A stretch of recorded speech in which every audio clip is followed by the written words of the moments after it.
Welcome to Master of Crypto MOC. In this session, we'll be looking at the different ways to trade during the different market cycles. Now, in our previous class, we looked at the fact that under crypto seasonality, you could have a bull market in which prices steadily go up. Then you could also have a bear market in which prices steadily go down. Now, in the bull market, prices steadily go down, while in the in the bull market, prices steadily go up, while in the bear market, prices steadily come down. So, in the bull market, a lot of people in crypto only know how to trade during the bull market. Why? Because the market is designed so that you can buy and hold, or buy and hodl, like some would like to call it. So you just buy and you just keep holding on, you keep holding on to it. And the place where, so in crypto markets, there are actually two kinds of markets under crypto, two main kinds of markets. So in the crypto market, you have the first one, which is the most common one, is called the spot. Now you can see it here. It's called the spot market. Now the next one is called the futures market. Those are the two main kinds of market you have in crypto. Now the buy and hold rule applies to the spot market. Now, what is the difference between the spot market and the futures market? In the spot market, is you can compare it to your traditional stock market. In your traditional stock market, you actually own the stocks, and the stocks can either be growth stocks or dividend stocks. In dividend stocks, you hold a stock and you earn dividends at the end of the period. If it's a growth stock, you're buying the stock because you anticipate that the value can go up higher over a period of months or years, so that your investment, your share value will go up and you can sell it later for a profit. Now, in crypto, you can buy coins too and hold. Now, some of these coins too, some of them have some dividends they give you, especially if you do what they call staking, providing liquidity. You can do all that and earn extra dividends, in the traditional finance system. But in crypto, you can do that and earn extra coins or extra tokens. Now, that is the stock market. And when you're buying on spot, you actually own the real coins, meaning you can withdraw these coins, keep them in your wallet, transfer them to other people, do whatever you want to do with your coins. Why? Because these coins belong to you. They don't belong to an exchange. You can keep them on an exchange, but they don't belong to the exchange. They belong to you. You can withdraw them at any time you want. Now, under the spot market, you can buy and hodl. You can hodl for 2 years, 3 years, 5 years. You can hodl for 10 years, as long as you want. I know a guy that has been holding Bitcoin since 2016. He has not sold one of his Bitcoins, and he said he's not going to sell it till after 10 years. So he's looking at selling in 2026. That is buy and hold for you. Now, the only disadvantage of the spot market is that you can only trade the stock market when the spot market rather, when you anticipate that prices are going up. So the spot market can only be enjoyed during the bull market. So you buy a coin, the value goes up, you make a profit, it comes down a little, you buy again, it shoots up, you make a profit, it comes down, it shoots up, you make a profit. So that's the only way to trade the bull market. That's the only way to trade on spot. Now, the futures market is uh, is a lot different. That is the futures market is a lot different in the sense that you might be trading the same coins, you might be trading the same Bitcoin. You can trade Bitcoin on spot and you can trade it on futures. Now on futures, you are trading on leverage. You're trading on margin, and leverage could be, let me show you leverage. So let's click on a futures market, for example. Now, under the futures market, let's click on BTC perpetual. So this is Bitcoin perpetual futures. I'm actually currently in a trade of the Ethereum perpetual futures.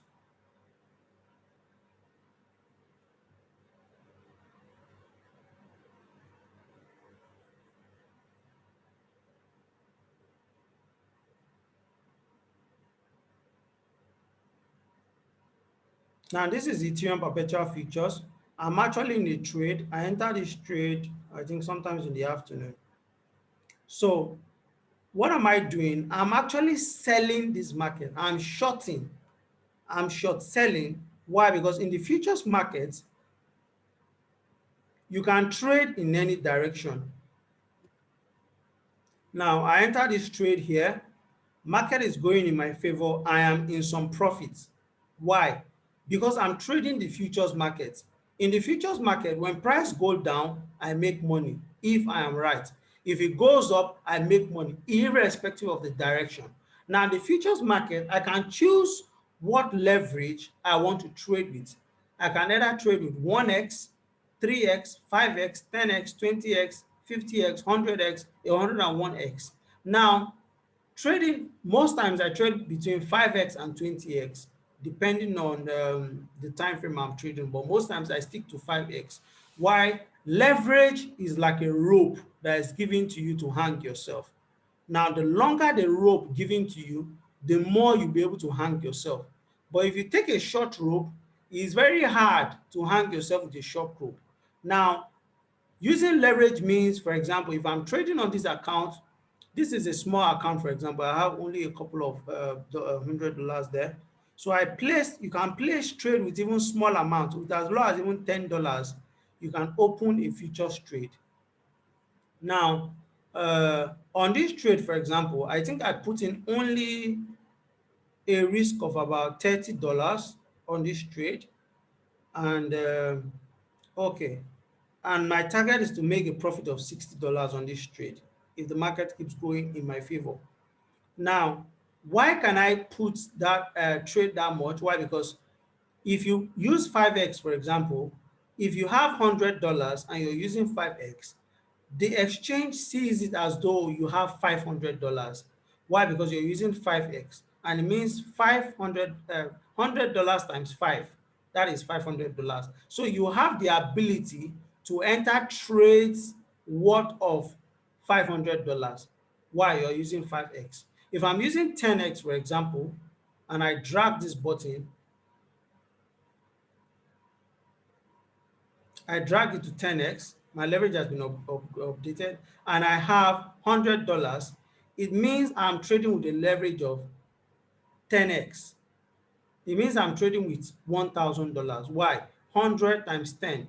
It means I have $1,000. And now, where does that extra $900 come from? The extra $900 comes from the exchange. So I'm putting down my $100 as a collateral. I'm putting down my $100 as a collateral on the exchange. Then I am borrowing $900 from the exchange to make up $1,000, which is 10x. Now, the disadvantage of this is that if the market goes against me by 10%, because 10% of 100 of $1,000 is $100. So if market goes against me by 10%, I lose my entire $100. I get what is called liquidated. I get liquidated. I lose my entire $100.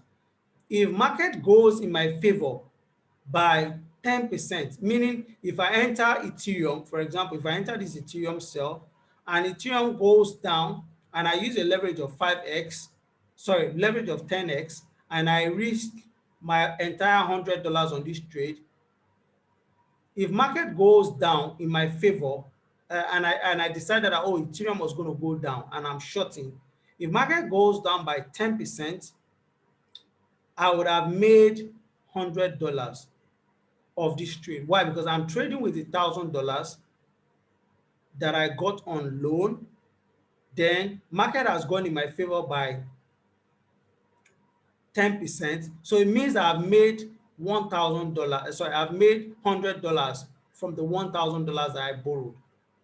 Now, the $100 profit is mine. So by the time I close the trade, automatically I return the $900 that I borrowed from the exchange. That is called leverage trading. Also, if the market goes against me and I said market was going to go down short, but instead market went long and it goes against me by 10%, by the time it's getting to is eating into my $100 that I used as a collateral, this exchange will say, before you lose all this money, let us collect the money we borrowed you. Let us collect it back before you lose our entire $1,000. Let us collect it back and also collect the collateral that you used. So if this market goes against you, you lose your entire $100 if you are using 10x. So when you're trading this kind of market, you always use what is called stop loss. You use stop loss when you're trading this kind of market. Now, having explained that, in the futures market, because you're trading on borrowed money, you do not own this asset that you're trading.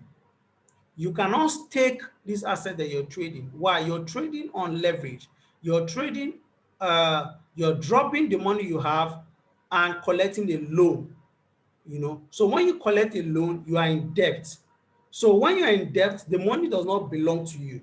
So you cannot withdraw this money until you have closed this trade in profit.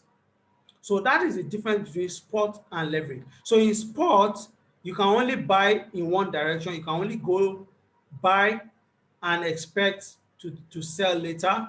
But in futures, you can trade in any direction. If the market is going up, you can be buying and be making profits. If you anticipate that the market is going down, like what I'm doing now, you can start selling. You can start shorting. That is called shorting, short selling. You short and you make a profit. So there are two terms in futures: long, long, and short. Short means, short also means sell. It means you are short selling. Then long means buy. It means you are anticipating that prices will go up. So you are longing the market and you are setting the take profit up. For me, I'm shorting this market, as you can see here. This is a short position. And if I can scroll out,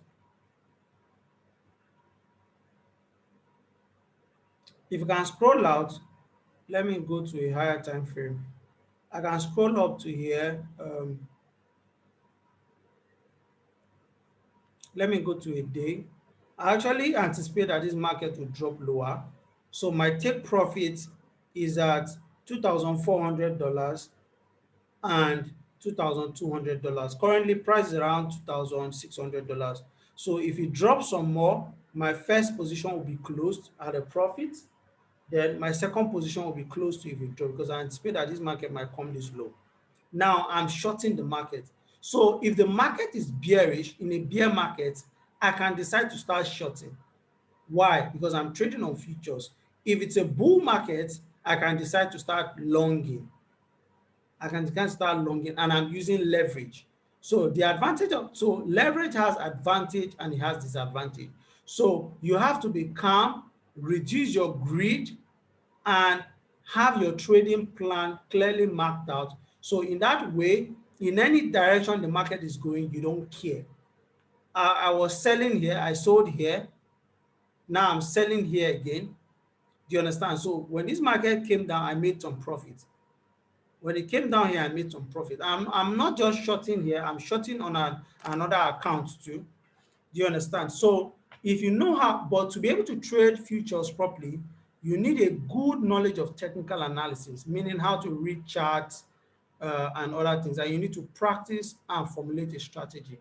So we've come to the end of this class of the difference between spot trading and futures trading, and how that in futures trading, you can trade any part of the market cycle, whether prices are going up or they are coming down. And in the concept of leverage, you have to be careful with your leverage, because the higher the leverage, the higher the risk you're taking. If you use a leverage as high as 50%, it means that if you have $100, 100 multiplied by 50, that's $5,000. It means that the exchange is borrowing you $4,900. So it means that if that market moves against you by 2%, just 2%, you lose your entire $100. But if the market moves in your favor by just 2%, you make your $100 profit. If you use 100x, which is almost the highest they have here, if the market moves in your favor by 1%, you make your $100. But if it moves against you by just 1%, you lose your entire $100. So the only way to survive long term in this market, if you're trading something as risky as futures, because in futures, you can't easily buy and hold like you do in sports.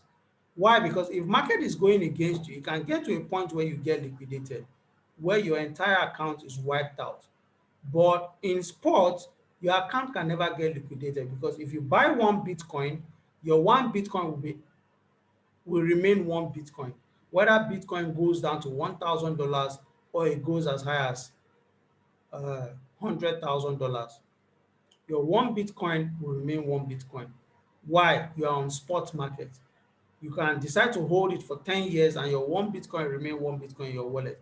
But if you're trading futures and you are shorting one Bitcoin, you don't entirely own that Bitcoin. So if the market goes against you, you will lose your entire position. Why? Because the market is going against you and your account will not be able to sustain the rate at which the market goes against you. So you end up losing so much money. Thank you, guys. See you in the next class.